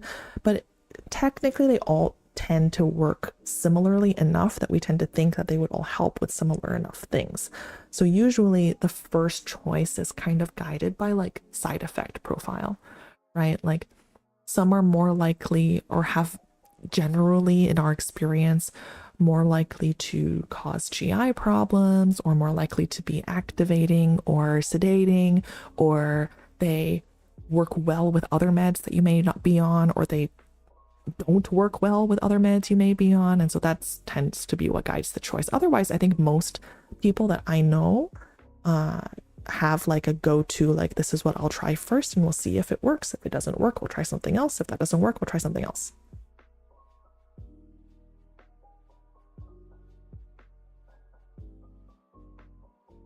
Oh my. Okay, there we go. Lev, hello. Hi, PG. I can imagine it's frustrating. Yeah, it's very frustrating. It's very frustrating because, again, SSRIs take time. Yeah, 6 to 8 weeks for the full effect of a dose, which is a long time to wait to see if a medication is going to really work. And it's really hard because sometimes you get stuck in the situation where like it works a little, but it doesn't fix everything. So then should you start over or try something else or blah, blah, blah. It's a lot of considerations. SSRIs helped a lot until I learned to set boundaries with my loved ones and not fall into the triggering patterns. Yeah, exactly. You don't actually have to be on SSRIs like forever if you don't want to be. Sometimes it's like you just need a little bit. It's like getting a jump start for your battery or something, right? Like you just need a little bit of help. And you definitely needed the help, but you don't necessarily need it forever, right? Because like also meds aren't necessarily, well, not necessarily, they just aren't the only way to treat a lot of these things. Though if you want to get off them, watch out. Yes. Getting off of SSRIs, it depends on the person, but coming off of SSRIs can have side effects that they're not like dangerous, they're just uncomfortable, but they will go away. And if they're uncomfortable enough, you can like decrease really, really, really, really slowly. I put me on SSRIs before they realized I was bipolar. Oh dear, that's not good. Yeah, this is the thing with SSRIs. They can trigger mania. That's the theory. How do you ascertain if the meds are working though? I always wondered if there's an accurate way to gauge since emotions fluctuate so much. This is different depending on the person, like patient-wise, and also different depending on the doctor. Also, somebody followed Ominous Luminate. Thank you so much for the follow. It depends, right? So yeah, exactly. So like some emotions journal, yeah, some people do that. Like they keep a journal of their emotions or how they're feeling, which I think tends to be helpful. Like, how does a person accurately ascertain how they feel is just hard, right? It's inherently super subjective. So there's a couple different things. You can keep a record. You can ask the people around you in your life to observe. Often they can tell. And also talk to your doctor about like which symptoms they're trying to target with a treatment and what they would expect. Because like there's like, for example, there are some things that you would expect to help first. There's some ways you would expect things to improve first. Like for me, for anxiety, often the way that it manifests is that something that normally would make you anxious doesn't make you as anxious, and you just have to like notice that, you know? And then yeah, like Myelin is saying, there are standardized scales. So for depression, the classic one is called the PHQ-9, which is the most unhelpful acronym ever because PHQ-9 is specifically the depression scale, but PHQ stands for Patient Health Questionnaire. It's called that because it's a patient health questionnaire with 9 questions. But the PHQ-9 is yeah, it's a scale for measuring depressive symptoms. It doesn't diagnose depression, but it tracks like the severity / frequency of symptoms that occur in depression. Unfortunately, you can have like a high PHQ-9 for a lot of other reasons, right? Because like depressive symptoms include things like, are you feeling hopeless about the future? And it's like, maybe you feel hopeless for reasons that are not depression, right? Like something horrible just happened to you. Are you feeling more tired than usual? Are you not sleeping that well? Are you eating less? Is your appetite low? Is your energy low? And as you can imagine, there's lots of different reasons. Like for example, someone who has a really, really, really bad illness, like is in the hospital, they're gonna score on the PHQ-9. We have the Beck depression inventory. Oh yeah. The Beck depression inventory is a lot more thorough. The song scale, problem. Yeah, the PHQ-9 is just, I think, what I've seen most clinics use because it's like easy to administer and easier to keep track of, and it's helpful if you can have someone do it like every couple months so you can see how it goes, because like even if you can't really use it to diagnose, you can say that like, oh, your score now is like a 5 compared to like a 25 2 years ago. That's like pretty solid evidence that something's working.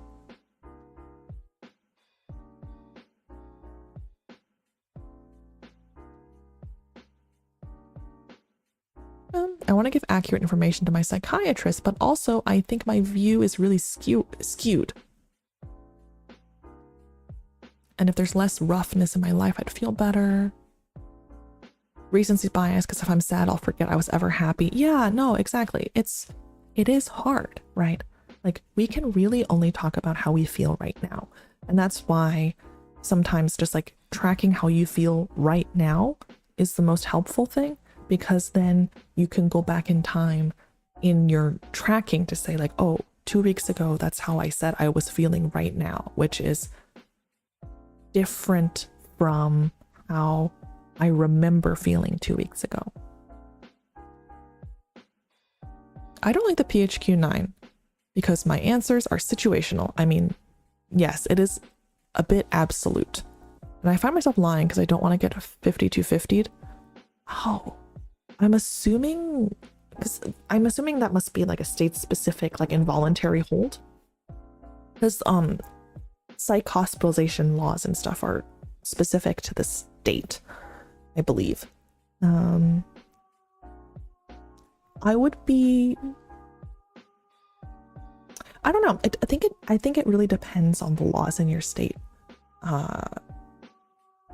Clinically, what my clinical feeling is in terms of like when is the right time to do a psychiatric hold isn't always, not even just my clinical feeling, any doctor's clinical sense of when is a good time to do a psychiatric hold is unfortunately, or fortunately, I guess it depends on the situation. It's really, really dependent on the laws in the state that you're in, because they are the ones that guide what the threshold actually is and who can do it.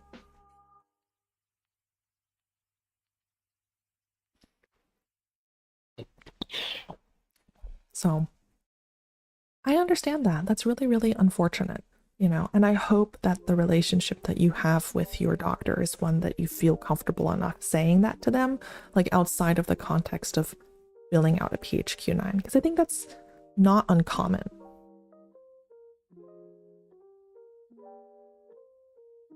Okay, California involuntary holds. I see. Yeah, they're usually some bunch of numbers. That's usually what I've seen.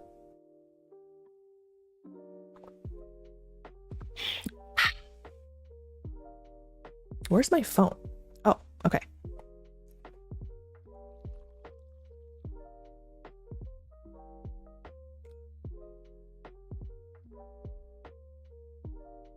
Bum ba da ba dum bum bum. Are I ordered something from Staples. I think it's here. Oh, thank you for the hydration reminder. Okay, guys, I gotta leave soon. But I gotta leave soon because I have an appointment to paint Warhammer miniatures with my friends. Wait. I have a few questions I need to answer for myself right now. One is Warhammer... Warhammer is a category of stream, like just Warhammer, not like the video games. Okay. OMG, present arrived? Yes. And the present is 4x6 index cards so that I can write my... Oh. Okay, I'm back. Do a barrel roll so that I can write my data sheets on it, because oh my god, the app is great, but flipping back and forth takes so much time. If you trust your psychiatrist, be happy to receive any info you give them and sort through it themselves or together with you. Emotion journal is a good idea. You can present them a summarized version for... Yes, exactly. Yeah, I mean, especially, the thing is, like, in psychiatry, it's, I don't know about other psychiatrists, but speaking for myself, it means a lot because, like, we put a lot of effort into care, right? And it's really painful when you feel like you care more about a patient's well-being than they do, which I understand is not most people's experience with their doctor. Like, I don't think there are a lot of patients who feel that their doctors care more about them getting better than they do.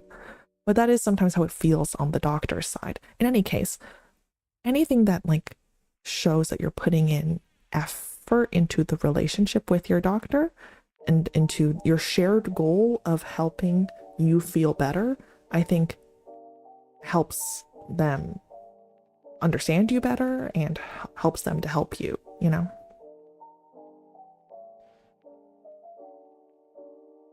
I think this is the unfortunate thing, is that, like, I see a lot, this might be controversial, I don't know, but I see, oh, we're about to have an ad break, so hopefully I can finish saying this before the ad break starts and then we can just go. I see a lot of, like, people talking about ways to force your doctor to listen to you and to force your doctor to do what you want them to do. Like, being like, hey, you need, like, if you tell me why you don't want to do this testing for me and why you think that I'm wrong, and document it, and so that if something happens, I can sue you or something, right? Which, if that's how you have to do it, that's how you have to do it. I'm not saying that you should never, ever, there's never a situation where a doctor is wrong or whatever, but, like, I think it's also important to remember that doctors are people too, and that naturally, I'm not talking about if they should or should not, but naturally as human beings, humans don't respond well to being pushed. That's it. That's all I'm saying. And whether or not you should have to accommodate other people is a whole other question, but, like, I don't think it's unreasonable to remember that you can't expect another human being to react well if you come in with, you are wrong, you are evil, you hate me, and you are ignoring me on purpose, right? Even if that is true, which would be really, really fucking unfortunate, right? Even if that's true, is that the best way to get what you want? And maybe that's, like, Machiavellian, but, like, I don't know. You know, it's like dealing with children. You can say, like, oh, this child should share, but, like, telling them that they're a terrible person for not sharing isn't going to make them want to. Anyways. Wait, you're also in VTheorem. Yes, I am in VTheorem. They are not. Yes, I am in VTheorem. I need to update my socials and stuff. Hey. But I am in VTheorem. Correct. That is correct. But yeah, I should do a Warhammer stream. I should do a Warhammer stream because oh my god, I have a notebook that's just Warhammer stuff. I need to buy some new paints actually, but I should do a Warhammer stream because I could do a stream of me writing down my 1,000 point army. I also need to paint. Maybe I could figure out a way to paint on stream. I can see how other people paint. I know, there's definitely other VTubers who paint. What's her name? Aya Amare? Yeah, Aya Amare does miniature painting streams, so I should see how she sets it up because I think that would be really, really fun. Warhammer info dump stream when? I mean, info dump in what sense? Because I'm not an expert in lore. I just really like the Necrons. Okay, the Necrons are cool because they are a metaphor for dementia. They're a metaphor for dementia and why immortality is a bad idea. Hand cams usually. Yeah, that makes sense. Ugh, I need to figure out how to set up a hand cam here. Where even is my document camera? I have a document camera somewhere. In whatever you want. Okay. The Emperor united Earth and Mars. Are that's... Oh, heck yeah.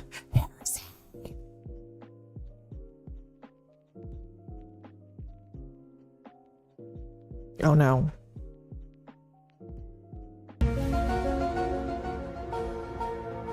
Ba, ba, ba, ba, ba, ba. Oh my, what is happening? Okay. Okay, we're good. Things just froze for a second. My God. Let me just quickly check the temperature of my 60 degrees Celsius. That's not terrible. Could be worse. Oh. Hello.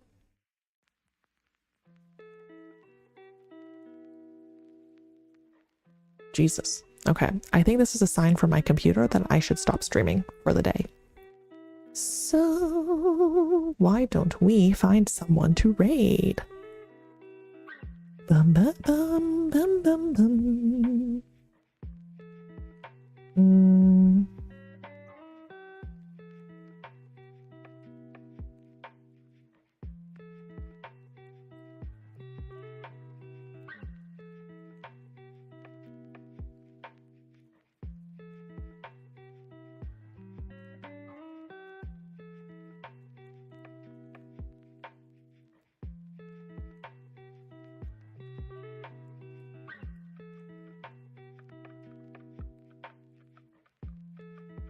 Let's see.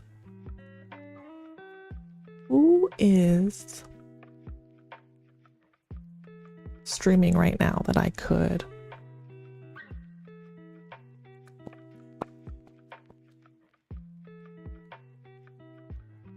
Ugh, this is so hard.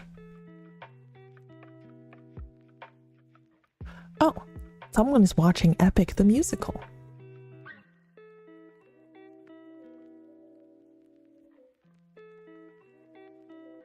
Emmy? Oh, wait.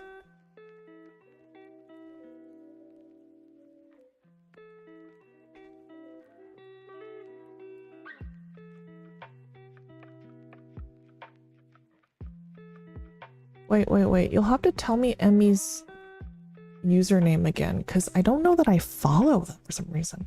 Hi, I'm back. I'm listening while drying if you don't mind. Oh, of course not. None of my followed side-tubers are live. I know, like the people I follow are not live right now. Let's see. Oh, Isa's doing a subathon. Oh, and she's doing a hand cam.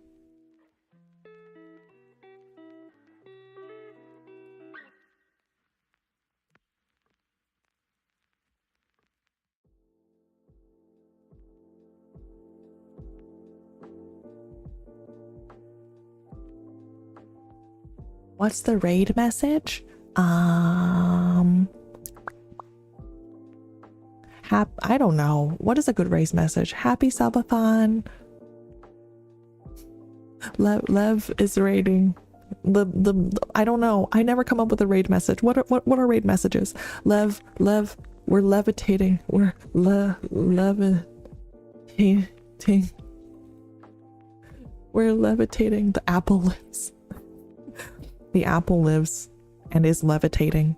And also, guys, I need you guys to know this. Isa is a big part of the reason that I'm VTubing at all. Like, I talked with her when I was first considering doing it, and she's just so nice and so warm and so kind, and really made me feel like it was something that I could do as like I say like an older person, but you know, as someone who's not like super like young and fresh. So yeah, I love Isa. Please give her all of my best, and bye. You guys are gonna raid now. Raid, we're levitating. Raid, yes, Komi, that's perfect. Okay, bye guys, love you.